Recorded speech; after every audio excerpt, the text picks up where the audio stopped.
Check me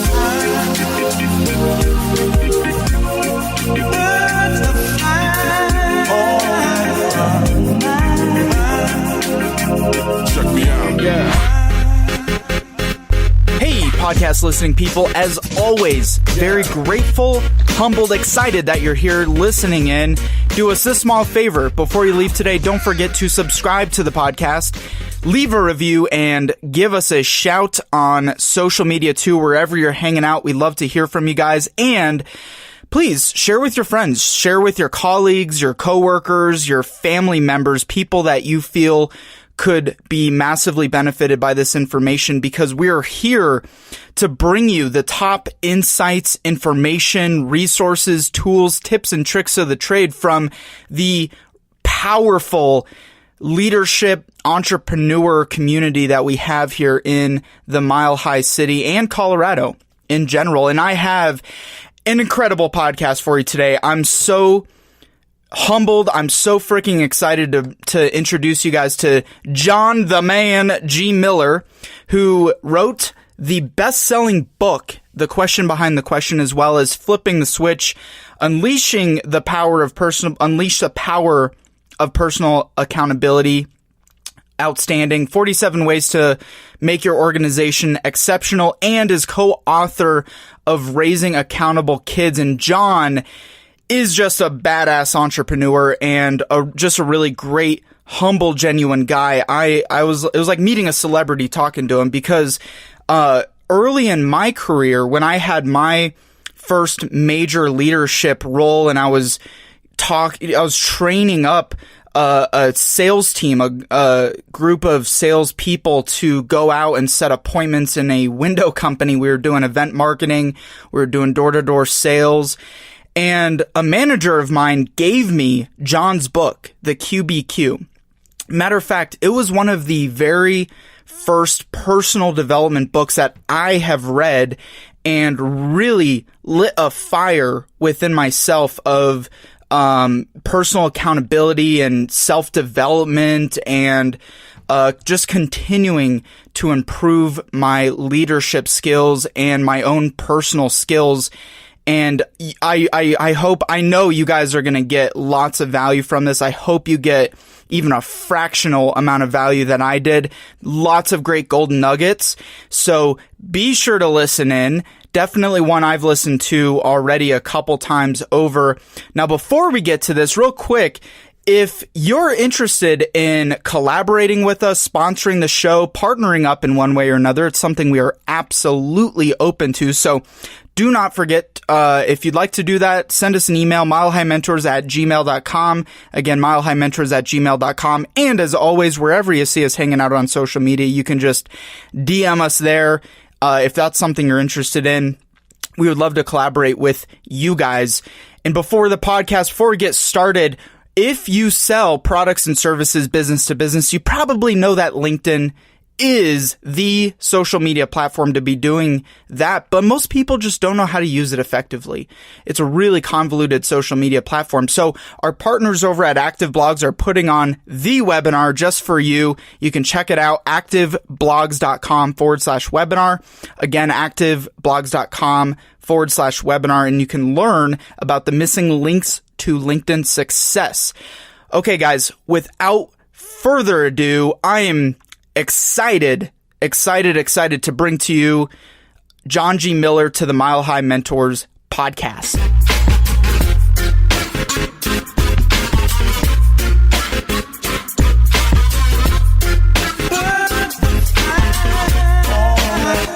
John, appreciate it. So tell me, what is your favorite part about Colorado? Oh, that isn't even a tough question by any means. Connor, I thought you were going to start off with a hard question. Come on. I gotta prime up. Wait a minute. You know. I know people are going to say the mountains and the outdoor activities. Forget all that. It's the low humidity. That's it. I mean, that by extension means the weather. But low humidity. I mean, we've lived in St. Louis where you will die in the summertime. We grew up in upstate New York, my wife and I did, where it's very humid. We lived in Minnesota for 14 years, which is quite humid. Colorado, I mean, you know, we have 12% humidity on a day St. Louis is having 90%. Where would you rather live? Where in upstate New York? Ithaca, New York, where Cornell University is. My dad was Cornell wrestling coach for many years, and my wife and I grew up 5 miles apart. She came to our church one day. I asked her out. 3 years later, we married. Man, how old were you at that time? I was 18. She was 16 when we started dating. Not when you got married. Okay, got it. I was like, whoa, you guys hit it off a little early there. Yeah, we got married when I had just turned 22 and she was 19 and a half, and we've been married since June of 1980. Do you know where Yorktown Heights is? No, that's probably down near the city somewhere, though. It's maybe 45 minutes north of the city. Right. Peekskill, you know where Peekskill is? Yeah, roughly. I mean, you have to understand there are two worlds in New York. Just like, in California, there's Los Angeles and everything else. Right. In New York, there's New York City and everything else. We were the everything else. Mm-hmm. Yeah, my dad's from Peekskill up there. Well, he's from Yorktown Heights, but my grandmother, if you ever go out there, she's still in Peekskill. She's had an art gallery out there for 20 plus years. She's an artist out there in New York. Wow. So I go out there pretty often, but Okay. the humidity, I'm actually pretty surprised to hear that. Out of all the places you've been, you stick around because of the humidity, which... Yeah, that's the only reason. Plus, we have 6 grandchildren here now. Yeah, I can resonate because I've got, curly, like, Jewish heritage hair, so anything humidity-wise just, like, turns it into a Q-tip, but that's cool. A Q-tip, okay. Thanks for sharing. And you were hiking recently, just this last weekend, weren't you? Yes, at age 60, like I still get out. We were up at Monarch Lake, up near Granby, Colorado. You saw some pictures on Facebook. I had the neon yellow highlighter T-shirt. I wear that in case I get lost. At age 60, my wife can find me. You might just wander off into the bush. They'll never find you again. Yeah. But we really do enjoy Colorado. I mean, there's some things, any positive taken to an extreme can become a negative. It's dry here. It's low humidity, but it can be too dry as well. Sorry if this sounds sexist, but ask any woman what the dryness does to their skin. It's good for their hair, bad for their skin. You move to Texas, that humidity is good for the skin, bad for the hair. So you got to choose a place to live, Connor. We could just live in a bubble. I guess we could. Some people just some people perfectly do. It's called denial. Say that again. Some people do. It's called denial. Exactly. Oh, hey, that's a good one, and that's a good segue. I've listened to your other interviews, and one thing I'm curious about for you. You grew up in New York. Who were some of your biggest influencers before the age of 18 that really encouraged you to go into either leadership or entrepreneurship, or maybe nothing relevant to that, but just people who were influential for you early on? That's a pretty easy answer. Dad, my father. Absolutely. Cornell wrestling coach, Christian pastor. He was a pastor for 40 years, so I grew up in the church watching him preach each week. And he was Cornell wrestling coach for 26 years, so he would speak at sports banquets now and then. He was a man that was always teaching. As we say in our new parenting book, which I just happen to have a copy right here, Connor, Raising Accountable Kids. Just happen to have it right here. Nice plug, by the way. Absolutely. Thank you. We believe that a child is a product of the parenting, and my dad taught me mightily. He was always sharing stories and principles and truths, things to this day I still say that he said. I quote him still. One of the chapters in the QBQ book on personal accountability is all about something he taught me. So yeah, it was absolutely my dad. The only reason I don't say my mom is because sadly I lost her with a brain aneurysm at age. I was 8 days before I turned 17. I was 16 years old, and she got a headache at 3 p.m. one day and was gone by 5. So, though of course she influenced my life for 16 years, she's been gone for a very long time. But my dad was more of the teacher. My mother was more of the caregiver. So your dad was really impactful, and I'm sorry to hear about your mom, by the way. That's well, it's been over 40 years, and of course it was the defining moment of my life when you find out from your father your mother at 5 p.m. was just gone on a Tuesday, just gone. Age 51, by the way, 51. They had no idea beforehand of any of that? You can't really detect an aneurysm unless you happen to have done an MRI, which I doubt even existed back then in 1975. Right. But anyway, it was a tough moment, a defining moment. But, that's what personal accountability is all about. Not to sound cold, but you have to move on. Stuff does happen to you. It can be painful. It can bring you down initially. It's terrible. It's frustrating. It can make you angry, but you've got a choice. You can wallow in it, or you can move on from it. And I think we all moved on pretty well. And do you feel that experience has really fueled your entrepreneurship from that point on? No, probably not. I don't think that did. I'm a combination of a bunch of things. My parents, of course, some marital counseling my wife and I did in the early 90s. You see, Connor, after 11 years of marriage, my wife Karen came to me and she asked me a question. She said, "Johnny, I'm going to marriage counseling. You coming?" So it was more like an instruction and less like a question, but we went and we learned a lot there. I am also the child of an alcoholic. My dad struggled with alcoholism. So in spite of him being a pastor and a wrestling coach and a wonderful teacher, like all great people, he had great weaknesses. So I grew up in the alcoholic home and had to address that. And then years and years of selling leadership training. That's how I started my career. I would sit in meetings with executives for days, facilitating training, and I listened. So a combination of my professional experience, my home life, my parents teaching me, all of that came together to create whoever I am today. And today I am entrepreneurial because I run QBQ Incorporated, and we do training and speaking, and we sell a lot of books, and I work out of my home, just like you. Right. What was your transition between your college career and your professional training and coaching? That is a great question because there's a gap there. Yeah. A 5-year gap. In 1980, I got out of Cornell with an agricultural business degree. I joined the largest. My dad got the same exact degree. Did the same thing. From where? From, don't ask me. You can ask him. I'll connect. Didn't mean to put you on the spot there, Connor. You got to know your dad's history. Wait. I'm here to put you on the spot. So let's just get back to the You don't know who you're dealing with yet, do you? Really? I know. Anyway, I got out of Cornell in 1980 with an agricultural economics degree. I joined the world's largest ag firm called Cargill, Cargill. And Cargill put us in Minnesota, Montana, Missouri, back to Minnesota, all in 5 years. My wife and I went around the horn with Cargill as I, took small promotions.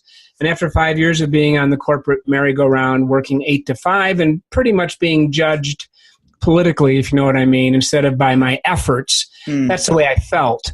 I quit in 1986, early 86. I left the big company. I went off to sell training where I was paid exactly according to my effort. So if I made sales, I made money. If I didn't make sales, we didn't eat. And that was that began a 10-year career selling leadership training in Minneapolis, St. Paul. And I found my niche. Connor, I found my love. I was on my own, working out of my basement before it was cool or virtual. This was 1986. I was cold calling, making phone calls. The laptop lifestyle before it was like... But back then, I actually had a desk. I don't need a desk anymore. But I sat at my desk making cold calls by phone, calling executives. And I needed to make the calls to succeed. So that's pure accountability. I recall one friend of mine who was also in sales. I dropped something off for my wife at his house on a Monday morning. And as I drove away to head home to make calls, he sat down with a Time magazine on the front porch to read the magazine at 10 a.m. on a Monday. And I remember thinking, wow, that's something that would never even cross my mind, to sit down on a Monday morning at 10 a.m. and read a magazine. I got to get home and make phone calls. And so I became a very good prospector. And I sold a lot of training in Minneapolis, St. Paul between 86 and 95. And that's where I discovered QBQ. What were the challenges you faced in the beginning of that career that allowed you to excel early on? Well, the challenges that almost prevented me from succeeding would be... Or how did you overcome them? How did you... Yeah, that's fine. I get it. I get the question. Yeah. The biggest challenge for most people is being independent, not having a manager telling you what to do, working out of your home, having to have initiative. But I had that fire in the belly. I remember as I left the big company, Cargill, my boss's boss, she said to me, "Ooh," she cringed, "Ooh, I could never work out of my home." And I remember thinking, before I'd even done it, really? It sounds like fun. It sounds exciting. And, the following Monday, there I was working out of my home, getting coaching from a sales manager 1,000 miles away in Atlanta, Georgia. And I was making calls and doing exactly what he told me to do. It is important to be coachable. And I made the calls and I got the appointments and I made the sales and I started building my business. And before I knew it, humbly I say 5 years in a row, the last 5 years I was with that company, I was the top sales rep. I had really found my niche, selling, persuading, dealing with the executive mindset and selling training to these CEOs and vice presidents. I had found where I belonged. It was great fun. And you got that context, like you started building the context. I heard one of your other interviews. That's where you started seeing people were asking themselves the question, why is this person not, fulfilling X, or why are they, but right. It's more, but you realize that accountability is really what is going to make companies successful moving forward. Well, that's right. That's right. I listened in those sessions, and this is what I heard. Why do we have to go through all this change? When is someone going to train me? When will that department do its job right? And every one of your listeners, if they work somewhere, they've heard these questions. Why don't I get more coaching? When is my manager going to speak to me? Why can't I have my boss's job? I'm 23 and I deserve the boss's job. I'm sorry, I don't mean to make fun of young people, Connor. But we do need to earn some things in life. And so I listened to all these questions. And one day I thought, what if we turned the question around? Let's call it the question behind the question. So instead of asking, when is someone going to train me? Let's ask, what can I do to develop myself? Mm-hmm. Instead of asking, when is that department going to do its job right? Let's ask, how can I be my best today? Instead of asking, why do we have to go through all this change? What about asking, what can I do to adapt to the changing world? So I called it the question behind the question, the question behind the question. The market quickly shortened it to the QBQ because, Connor, we love acronyms. And I went out and started teaching it in 1994, 1995. And guess what I realized? It worked, and so it stuck. People remembered it. So I left the training company I'd been with for almost a decade, went off on my own, and started teaching this tool called QBQ. And very quickly realized it helped me be on a higher level in life, that path of personal accountability. And life was always better when I'm engaging in personal responsibility. And that's what the QBQ does. It gets me up higher to live that life instead of blaming, complaining, whining, playing victim, and pointing fingers. So that's all we do at QBQ Inc. now. We teach the QBQ, personal accountability. We sell training. My daughter, who's 35, has worked with me for 10 years. She goes all over the country speaking. Her name is Kristen. And so that's all we do. As much traveling and speaking and touring at this point? Who, me? Yeah. Yeah. Well, now that my fee is like up here, I say humbly, people will sometimes inquire and say, we'd like to have John Miller come speak. And we'll say, well, here's the fee. And they'll say, what else you got? Yeah. And we'll say, well, we've got the daughter. Her fee is lower. And they go, oh, okay. That good. Works. Yeah. So I think last year, Kristen probably did do more engagements around the country than I did. Trust me, Connor, I love to speak. I love to teach. And next week, I'm going to Birmingham, Alabama to speak. And I just got hired to speak in Chicago. I still do that. But Connor, I've flown probably 2 million miles. I don't need to go to Denver International one more time. Just Denver International. So that's probably that on the opposite end of the spectrum. That's the worst thing about living in Colorado is DIA. It's way out there, but that's why we bought where we live. In December of 97, we bought this house because it's only 15 minutes from DIA, and it has served me well. The location has. Right. Interesting. So, when you made the transition from your career into entrepreneurship, what are some of the challenges you faced there? What was some of the pushback going out on your own? Sure. Well, of course, people thought I was crazy. Mm-hmm. How can you possibly leave a salaried position with benefits? I mean, back then we had health insurance in 1985 that cost us $23 per month and covered everything. It's a different world nowadays, but people thought I was nuts. You're going to leave a salaried position with benefits. You have a wife and 2 daughters under 4 years old, and you're going to go off on commission? Well, yeah, because I believe I can do it. And one very key point, Connor, I had mentors. Oh, gee, what's the title of your podcast? Now, something to do with mentors? Mentors? What's that mean? See, these mentors weren't mile high, though. They lived in Georgia. But I had two men come into my life that taught me to speak professionally, not just talk, train, sell, persuade. They taught me success principles. Their names are Jim and Steve.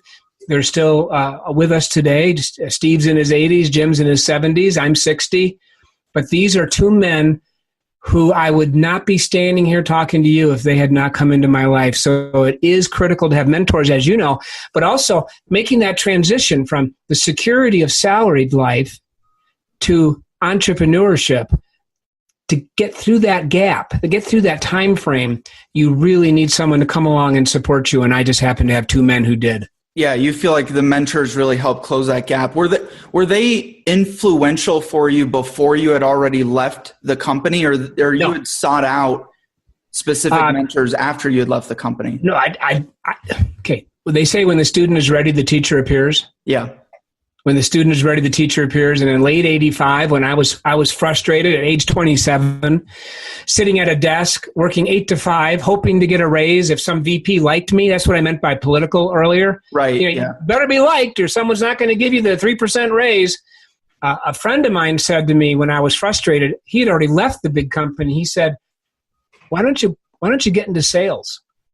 And I said, no, not me. I can't sell. I've never sold anything. But then the more I thought about it, I realized, I can sell anything. So I started interviewing, and I looked at several different positions. Like one of them was mobile company, the plastics division. And guess what they wanted me to sell, Connor?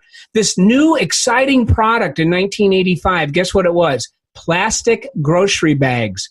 Woohoo! I am so glad I turned that job down. The headhunter wanted me to take the job. They were so exciting that you would have put them over your head if you had any more excitement.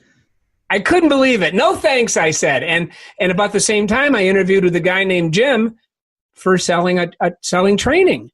And that was intriguing as he described the job. And I sat on the edge of the couch in the Marriott Hotel in Bloomington, Minnesota, and I showed my intensity and my eagerness. And he asked me a key question.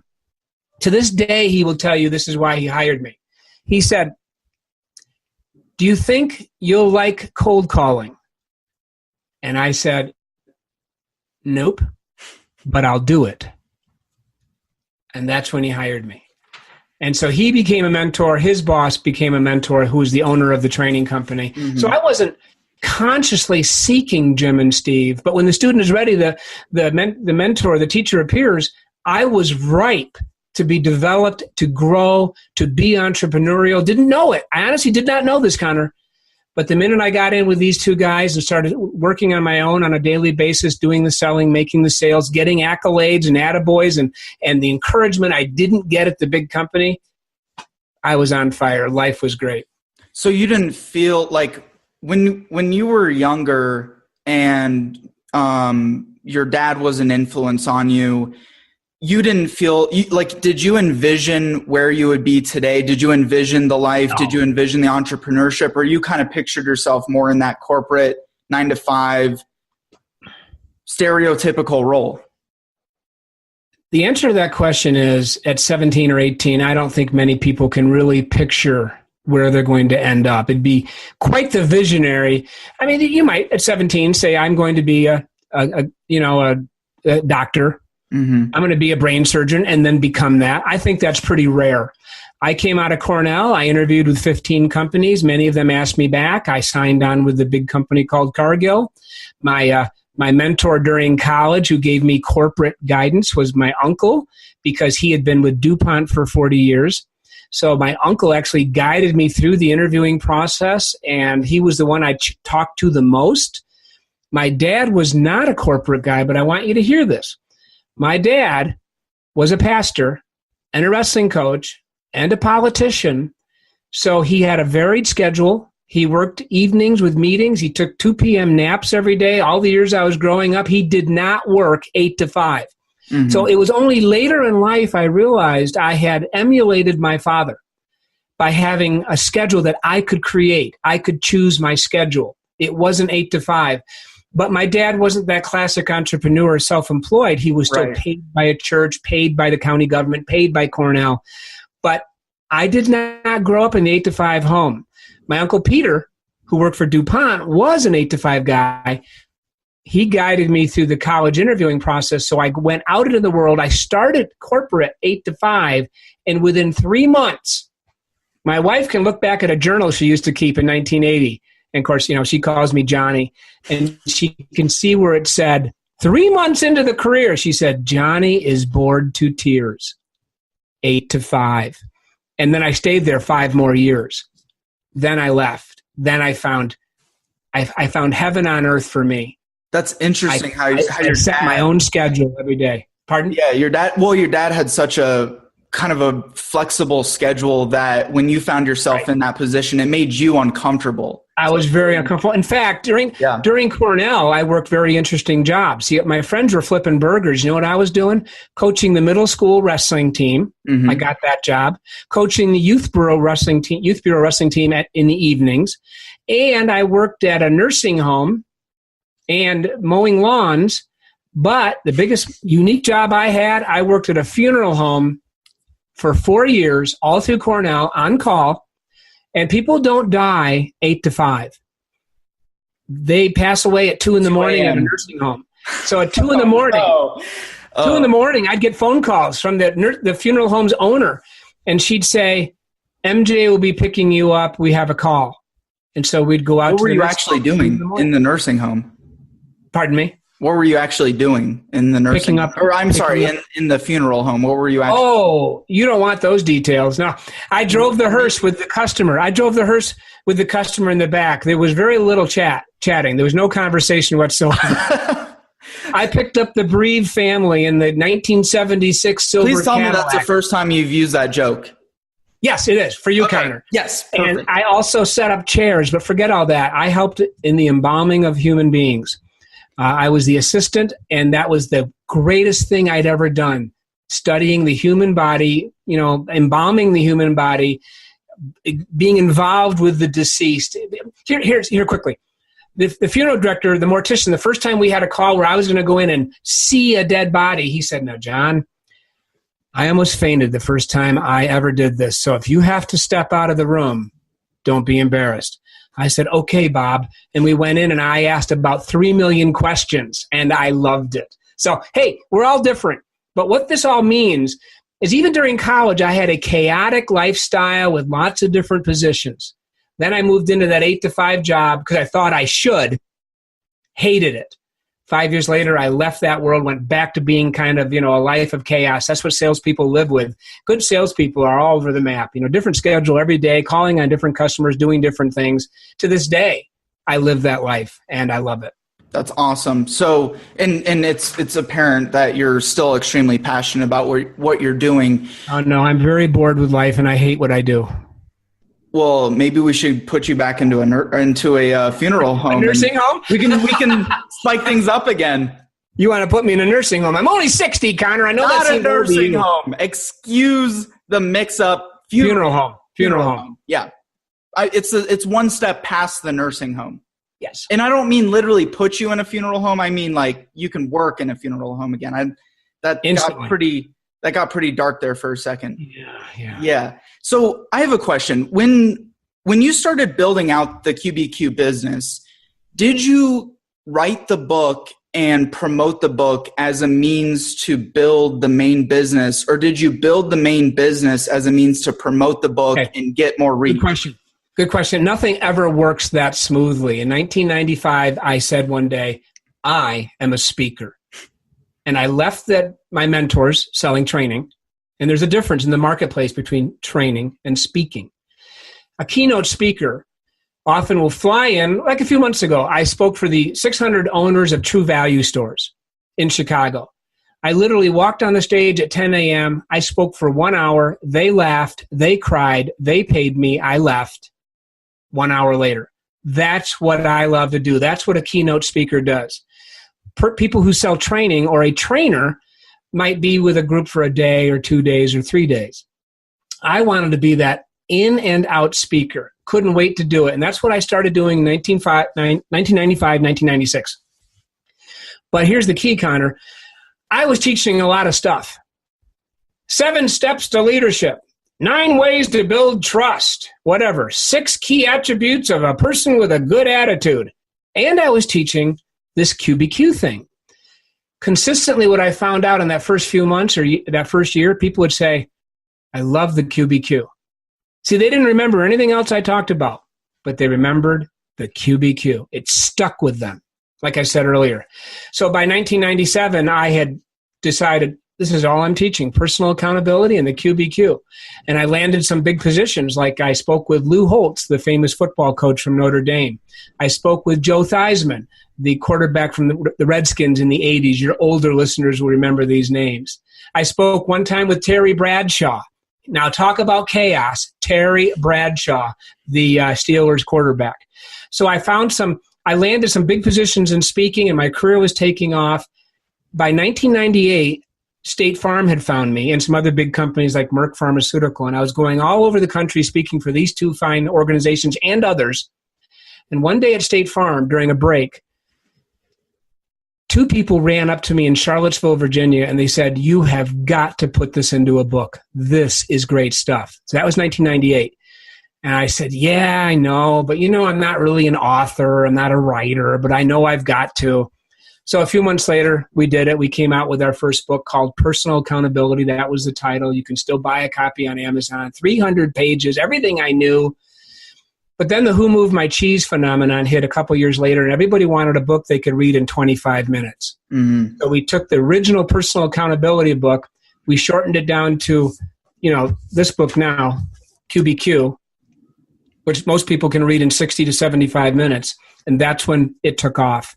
So speaking and training came first. I had to develop the message. Then the first book came.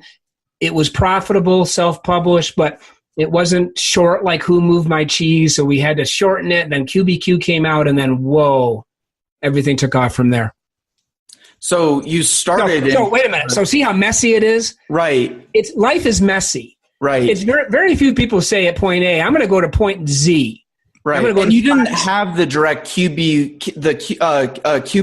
vision. It was refined down, but you started more with leadership and talking about... The first year, I was teaching trust building, leadership, accountability, QBQ, all this stuff. But I honestly, I've got to say this again. People would come up to me, no matter what I taught that day. If I had taught the QBQ, they'd say, oh, I love that QBQ. And I'd be thinking, well, okay, fine, but what about all the other stuff I taught? Didn't matter. They were remembering this acronym QBQ, the question behind the question, and how to live a life of personal accountability. So I'm not stupid. So I quickly just based my whole career on that message, and that's when everything got better. Yeah, niche. Well, because there's a lot of other trainers. Actually, that brings me to another question that came up is like, what are some of the biggest misconceptions of being in the speaking and training business that most people don't really realize? That the phone will ring. No, the phone doesn't ring. There are too many speakers. Unless it's a non-solicited call. Yeah, spam call, Yeah, spam call. I don't prospect much anymore. But like right now, even if I met you in a social setting, if you said your dad was a vice president at IBM, believe me, I'd give you a QBQ book for him and then maybe send him an email. And that's about the extent of my prospecting today, because we do get inquiries. But the myth for most new speakers and consultants is the phone will ring because they've hung out a shingle. Nope. And you got to do more than LinkedIn. You've got to really pick up the phone. You've got to call people. You've got to prospect. So where most consultants fail is they think, metaphorically speaking, the phone will ring. No, you've got to go after the business. See, winners fall forward. Every single day, winners get out of bed and they just fall forward. They just keep on trucking. They ask those QBQs, what can I do today to make a difference? What action can I take today to reach new clients? They don't wait for the phone to ring. So the biggest myth is it's easy. It's not easy. And that's why often, Connor, you will see people who are consultants and a year later you find out they're now employed again because they just couldn't make the calls.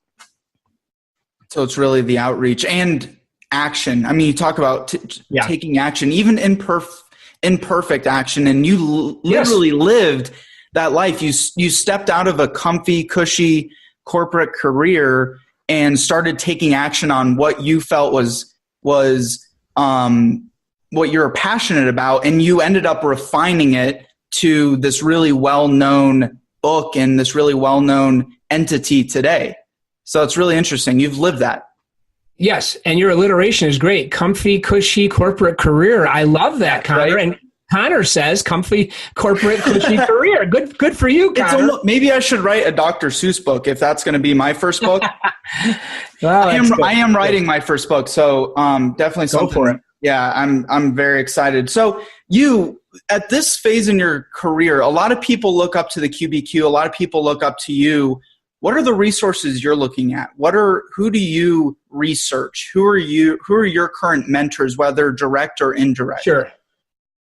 I'm a Christian, so the Bible is the foundation of all truth for me. And QBQ is based on Matthew 7:1-5, where Christ said, "Judge not, lest ye be judged." And he went on to say, before you remove the speck from your friend or your wife's eye, make sure you've removed the plank from your own. So that's exactly what QBQ is. So let me detail that out. Instead of saying, why aren't my friends nicer to me? Let's ask, how can I be a better friend? Instead of asking, why don't I get more training? I'm going to criticize my boss and my company. How about asking, how can I today develop myself? Now, the QBQ book, because we sell it to corporations, references no Christian scripture anywhere, Connor. But as a Christian, I can say, truth for me comes from the Bible, and anything that's working out there, you can trace it back to Scripture. I'm not a big reader. I really am not. So I'm not reading other authors. I do have a book. Let me see if I have it right here, actually. You can see how unplanned that was. Right. The Law of Success by Napoleon Hill. Interesting. Written in the 1930s. And there is so much truth applicable today. Right. Oh, it's just, see, we say in the QBQ book, the old stuff is the good stuff. The old stuff's the good stuff. And the problem with the corporate America today is they're always looking for the newest lightning bolt solution, the newest fad to fix their problems. Hey, why don't we just return to the old stuff, like personal accountability, which is what we teach in the QBQ. Everything that could be, and this is what other people have said, everything that could be is already created. There's just different spins and twists. I mean, you mentioned in the Bible, one of the oldest scriptures, that there's an essence of the QBQ in the Bible, right? Sure. And that's the same with anything. Napoleon Hill, it's a timeless book. Right. And most people know him for Think and Grow Rich. That's his most famous book. But I found this back in the late 80s, early 90s, and I started reading it. I don't know where you can even buy it anymore. And, the prose today would be stiff and retro and old-fashioned, but it talks about self-confidence. And, I mean, there's a hot book out today. Many of you might know it, Start With Why. Well, here's a guy who wrote 80 years ago, a definite chief aim. In other words, definitely know your chief aim in life. Know why you exist. Start with why, a definite chief aim. I mean, none of this is new. Right. My message of accountability is not new. But here's the problem. We're human. And people are still blaming, whining, complaining, pointing fingers. And if you wanted to talk about today's culture, we see a lot of entitlement and victim thinking, and people like politicians encouraging people to be victims so they can get their votes. Right. I would rather encourage people to be strong. I'm a board member of the Denver Rescue Mission. And the Denver Rescue Mission, since 1892, has been serving the homeless. So I'm pretty up close and personal with the homeless situation. The Denver Rescue Mission people, they serve people, but they don't coddle people. Our job is to be compassionate, but not to encourage people to be victims. We want to help people rise up, lift themselves out of a bad lifestyle, and take personal responsibility for their life. Do you think we'll evolve out of the point eventually of the accountability issue? Put you out of business eventually? Do you think we'll evolve to that point as humans? Not during an election year. Not during an election year, that's for damn sure. Got too many politicians trying to encourage groups and people. Hey, you're a victim. You're a victim. Vote for me and I'll give you something. Right. I doubt it, Connor. I doubt it. It is kind of funny. When I really first got my career going, think about it, 1996, 7, and 8, what was going on in this country? Bill Clinton was being impeached. Mm-hmm. We had that whole battle over Clinton and Monica and the White House and the Oval Office. So I was being interviewed about accountability, and people were tying it to the Bill Clinton situation. Well, here we are all these years later. We could tie, accountability to any topic you want to name that's in the political atmosphere or environment every day in the news. So there's always going to be a need for getting rid of the blame and victim thinking because we're human. Yeah. So just constant reminders, as much information as we can get out there. By the way, if people want to help get involved with the Denver Rescue Mission with you, how could they go about doing that? Well, it's fine. You can find Denver Rescue Mission, of course, on Facebook, or you can just find it on the web. Mm-hmm. And there's going to be a donate link or a volunteer link. So just if you want to serve the homeless, they are feeding, I don't know the exact numbers, 800,000 or 900,000 meals a year now. In spite of the economy that is strong right now, we still have a homeless problem. So they always need volunteers to come serve lunch and dinner at the rescue mission. And of course, they will always take your cash because most of us are using that same cash for the next pumpkin spice latte. We could give that same cash to the rescue mission. Now, we will advise don't hand it to a homeless person because it becomes barter. They then trade that money for the bad stuff, like drugs. Right. So that's a controversial topic, Connor. Should I give money to people on the street? Well, what the Denver Rescue Mission would tell you is it's better to give it to them so they can provide food and programs and teaching and training for these people. Be careful what you hand out on the street. I mean, you give someone $5, okay, it's not the end of the world. But there is an underground system where they barter. Yeah, you want to be able to empower people, not, keep their vices moving forward. Right. You don't want to feed addictions. Well, and that's really interesting. I mean, because where I live down here in Rhino, this whole area in the last couple of years is literally the definition of gentrification. All the homeless population is getting pushed out, and I see it. So I'm interested in what you're doing. The Salvation Army is right up the street over here, and I've gone over and just said, hey, what resources do you guys need? What are you looking for? So maybe there's something we can partner up on there. That would be good. That'd be interesting. It's very needed. Now, given the current, like you talk about politics a lot. So given the current political state, the current economic state, what are a couple key things that people can just, out of the entire concepts of the QBQ, people can take 3 or so key concepts, write them down on their wall, and hold on to those for the roller coaster of economics and politics that are about to even continue to whirlwind in the next couple of years? Absolutely. That was the longest winded question I've ever. That's okay, Connor. We'll shorten it. Yeah. We're on Facebook. You and I are Facebook friends now. Yep. We also have a brand page, a product page, facebook.com, the QBQ, THEQBQ. So people can join us there. What you know about Facebook, of course, is what we all know. There's fighting, there's meanness, there's critical natures, there's attacks, verbal attacks, there's spin, there are lies. It's just a lot of stuff. You have to be careful on Facebook what you post, what you say, what you comment. It's easy to be a laptop warrior. There's Russians. Yeah, there's Russians. Yeah, it's easy to hide behind the laptop, say nasty things, then go down to your family and have dinner. So the reason I mention all that is part of accountability, and one of the key messages in the QBQ book is I can only change me.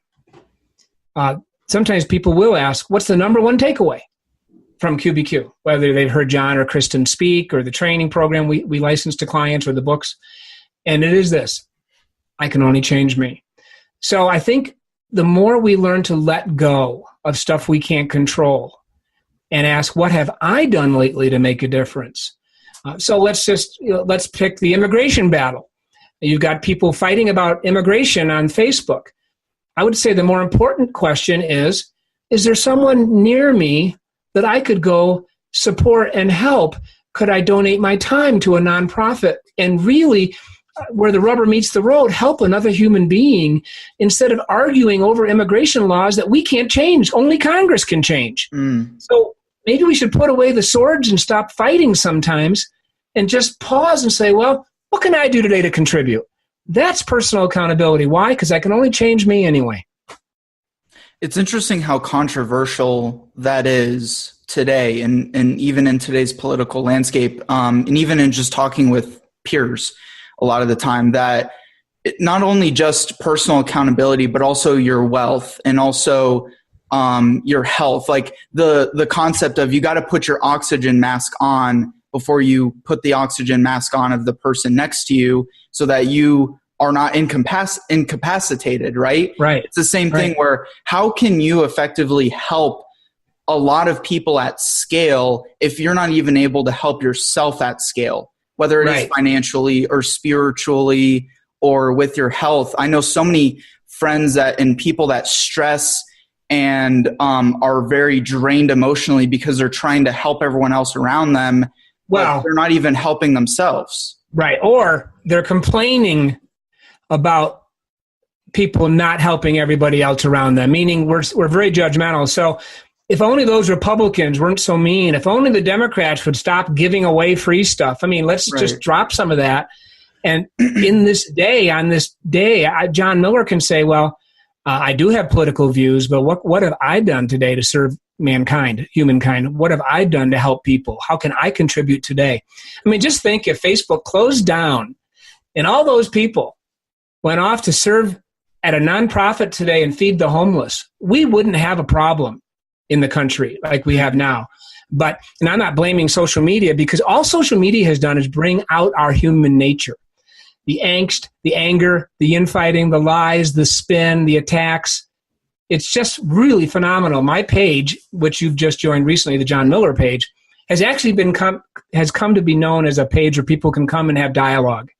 If people say the word Hitler or Nazi or the F word, I delete them. We are going to have sane, calm discussion on my page about the issues, period. Mm-hmm. That's all I can do. Right. You can only impact what you're in control of impacting. And that's why I love your book. I mean, the accountability thing, like it's been a while since I have fully revisited and read top to bottom. I'll take accountability on that. But but truthfully, like I really want to get back into promoting that and getting that into the hands of more people. Because now that I think about it, that does alleviate, those concepts do alleviate the help yourself, be accountable for yourself, serve yourself to the best possibility, and that will empower you to be able to serve people. See, in so many ways, Connor, what we're talking about, and I love the way you interview, because we're all over the map. That's kind of fun. Yeah, we're talking just about how my brain works. Salesperson, right? And mine too. And mine too. I agree. I've said that to many people when I ask questions. My brain's all over the place. Yep. But bottom line, before we try to clean up the world, let's clean up our own backyard, and that's what QBQ is really all about. And if we had, a couple 100 million people saying that today, we'd have a lot less infighting, finger pointing, and strife in this country.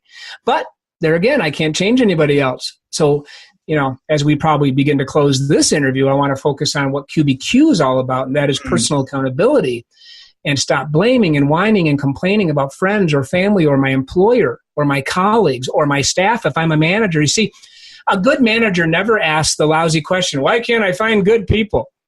A good manager always asks the QBQ, how can I be a better coach for my people? So it's always going to come back to me, John Miller. I'm going to tell you this. The greatest personal development tool ever created is not all the seminars, not all the books, but the mirror. And if more of us would use that mirror and say, well, how can I improve that guy today, pointing at John Miller, not Connor, the world would be a better place. You just have a mirror right in front of you. So you can watch yourself doing interviews, right? That's right. Perfect. Check my hair. Yeah, that's cool, man. So QBQ.com, is that one of the main resources people should start with over anything? And just it's funny. I don't mean to make light of your youth. You're incredibly sharp for age 24. I'm really impressed. But back when you were like 4 and I was doing interviews, people would say, now, John, how can people reach you? And I'd say, well, Joe, here's my mailing address.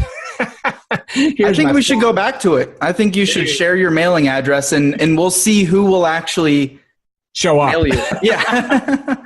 But anyway, obviously, The answer today is QBQ.com. If you want to join me on LinkedIn, Facebook, YouTube, Twitter, just come to QBQ.com and click on the icons and then explore our page and see what we can do for you. Of course, the books are all available at, QBQ.com and Amazon. I will point out one thing, if you don't mind.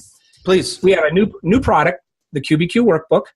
And why did we create that? Why did Penguin Random House, our publisher, ask us to create it? Because we felt we needed a tool to take the QBQ message of personal accountability just another step further. And this workbook is something that can be used in a team setting or individually.